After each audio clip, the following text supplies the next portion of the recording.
Assalamualaikum warahmatullahi wabarakatuh. Perkenalkan, nama saya Ahmad Muzamin. Saya dari Universitas Tikom PGRI Banyuwangi.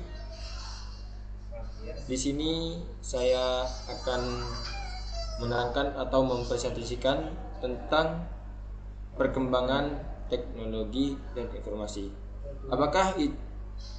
Apakah yang dimaksud perkembangan teknologi informasi itu sendiri? Di sini saya akan menjelaskan tentang itu. Jadi di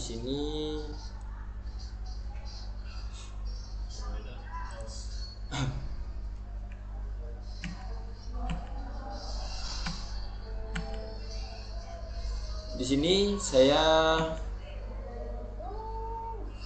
ini nama-nama teman kelompok saya. Ada Miki sama Iqbal.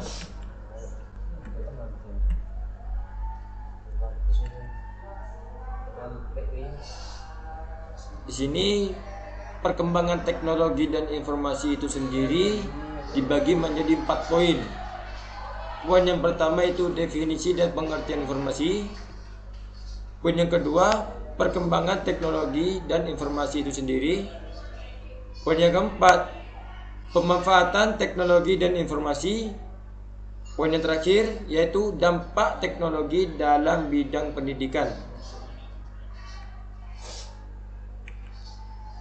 Kita melangkah kepada poin yang pertama, yaitu poin yang pertama, definisi dan pengertian informasi. Di sini disebutkan istilah informasi sering kita soroti dalam lingkup teknologi, seperti istilah teknologi informasi yang umum kita ketahui. Namun, informasi memiliki pengertian yang sangat luas, bukan hanya dalam teknologi. Meskipun kenyataannya tidak bisa kita pungkiri bahwa informasi ini memiliki kaitan erat dengan teknologi. Karena dengan perkembangan teknologi, informasi itu sendiri juga berkembang dengan pesat.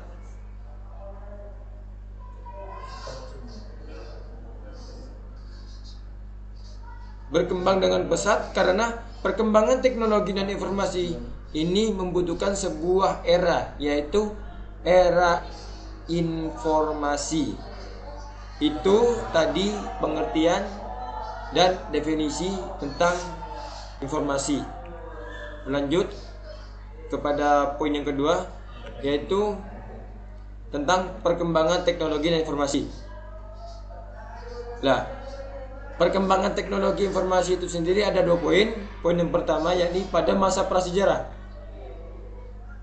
Pada masa prasejarah, orang purba berkomunikasi dengan menggambarkan informasi yang mereka peroleh dengan cara menggambarkannya di dinding gua. Selain menggunakan gambar di gua, orang pada zaman dahulu menggunakan asap untuk melakukan komunikasi. Hal ini biasa dilakukan oleh suku bangsa Indian di Amerika. Mereka menggunakan asap sebagai tanda peringatan, tanda bahaya, dan meminta bantuan. Yang kedua, yakni masa modern atau bisa disebut dengan masa sekarang. Bagaimana? Di sini ada yang bertanya, bagaimanakah perkembangan teknologi informasi dan komunikasi pada masa modern? Seiring perkembangan ilmu pengetahuan dan teknologi, masa modern merupakan masa keemasan bagi teknologi dan informasi. Pada masa modern ini telah diciptakan alat-alat dan sistem canggih untuk mempermudah manusia melakukan informasi. Poin yang ketiga yakni alat-alat komunikasi pada masa modern. Di sini ada 4 poin. Poin A itu surat kabar, poin B telepon, poin C televisi, dan poin D komputer. Kita bahas yang poin yang pertama yakni surat kabar. Surat kabar adalah media cetak yang berisi berbagai informasi. Seperti contohnya koran. Di dalam koran terdapat informasi dengan berbagai topik. seperti peristiwa politik, olahraga, hiburan, budaya, dan cuaca. Itu yang ada dalam koran. Poin yang B, kita menangkap poin yang B, yakni telepon. Telepon pertama kali diciptakan oleh Alexander Graham Bell. Reaksi Kalasabil perlu ditelaah lagi sumbernya. Pada tahun 1876, telepon merupakan alat yang dapat mengirimkan pembicaraan melalui sinyal listrik. Dengan menggunakan telepon, kita dapat berkomunikasi secara lisan dengan seseorang yang berjarak jauh. Itu tadi pengertian telepon. Poin C yaitu televisi. Televisi ditemukan pada tahun 1883 oleh Paul Nipkow. Penemuan televisi berawal dari ditemukannya cakram logam metal yang berputar dan memiliki banyak lubang. Televisi merupakan alat penangkap siaran bergambar Saat ini televisi memberi begitu banyak manfaat dan informasi kepada kita. Itu tadi pengertian televisi sendiri. Yang keempat, yakni komputer. Nah, saat ini manusia sangat terbantu pekerjaannya oleh suatu alat yang disebut komputer ini. Semua pekerjaan menjadi lebih efisien dengan bantuan komputer. Hampir di setiap rumah dan perkantoran kita dapat menemukan komputer. Nah, itu tadi macam-macam alat komunikasi pada masa modern dan kegunaannya. Kita lanjut.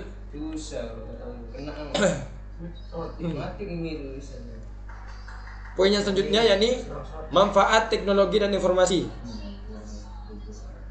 Manfaatnya itu komputer, di sini disebutkan komputer ya. Soalnya sekarang yang banyak kita lihat itu komputer. Yakni disebutkan komputer adalah alat yang dipakai untuk mengelola data, menyimpan dan menyajikan data serta menampilkannya menjadi sebuah informasi. Istilah komputer berasal dari bahasa Latin yaitu computer, yang mengandung arti menghitung. Tetapi seiring perkembangan zaman, komputer tidak hanya berfungsi untuk mengelola data aritmatika, tetapi juga dipakai untuk banyak tugas yang tidak berhubungan dengan matematika. Itu tadi pemanfaatan teknologi dan informasi. Melangkah ke selanjutnya, yakni tentang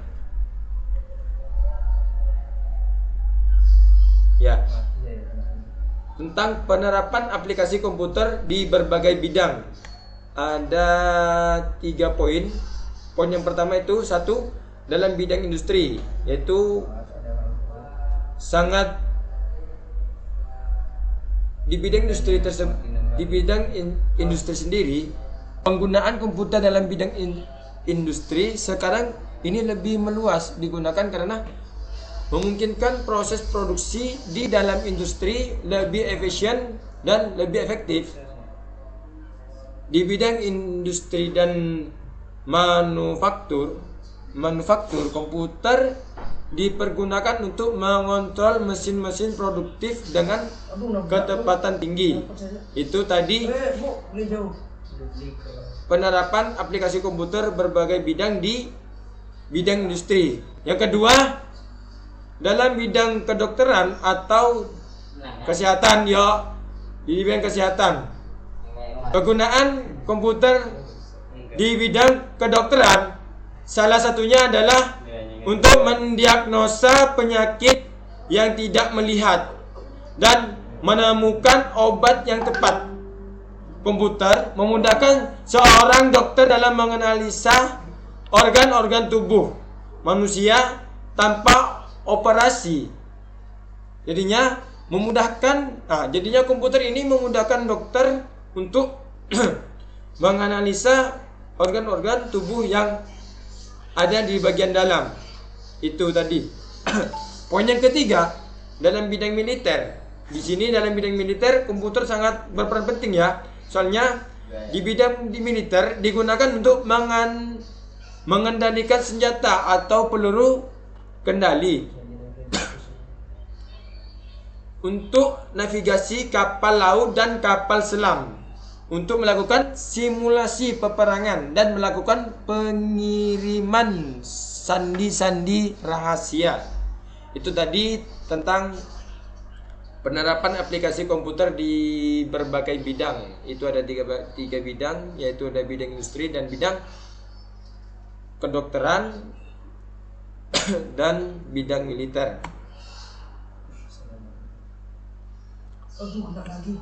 Lanjut selanjutnya. Ini ya, dampak teknologi dalam bidang pendidikan sangat berperan penting karena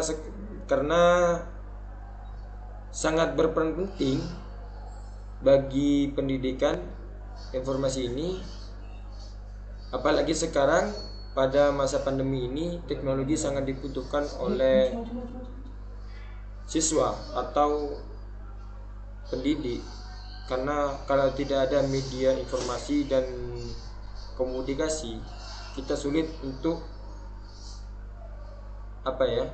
untuk menerima atau mengakses pelajaran-pelajaran yang diberikan guru. Itu dampak teknologi dalam bidang pendidikan. Lanjut saja. Ini dampak negatifnya ada 4 yang saya ketahui. Ini dampak negatif bagi pendidikan ya. Dari pendidikan, salah satunya dampak negatif televisi adalah melatih anak untuk berpikir pendek dan berkonsentrasi dalam waktu yang singkat, jangka pendek berharian. Di sini bisa saya simpulkan bahwa kalau terlalu banyak kita nonton TV, maka otak kita akan sedikit sekali untuk berpikir panjang, selalu ingin berpikir pendek kayak gitu. Yang kedua, kemajuan TI atau teknologi informasi akan semakin menggunakan pelanggaran hak kekayaan intelektual HKI, karena akses mudah ke data yang menyebabkan orang plagiatis akan melakukan kecurangan. Itu. Yang ketiga, tes program kerahasiaan semakin terancam. Tes kecerdasan seperti tes Raven, ini saya kurang paham juga. Itu ada 4 poin untuk dampak negatif teknologi informasi dalam bidang pendidikan. Nah, sekian dulu dari kami. Kalau ada tutur kata atau tutur bahasa yang kurang berkenan di hati dosen atau teman-teman sekalian, itu semua tidak salah dari kekurangan kami. Sekian dari kami, kurang lebihnya maaf. Akhirul kalam. Assalamualaikum warahmatullahi wabarakatuh.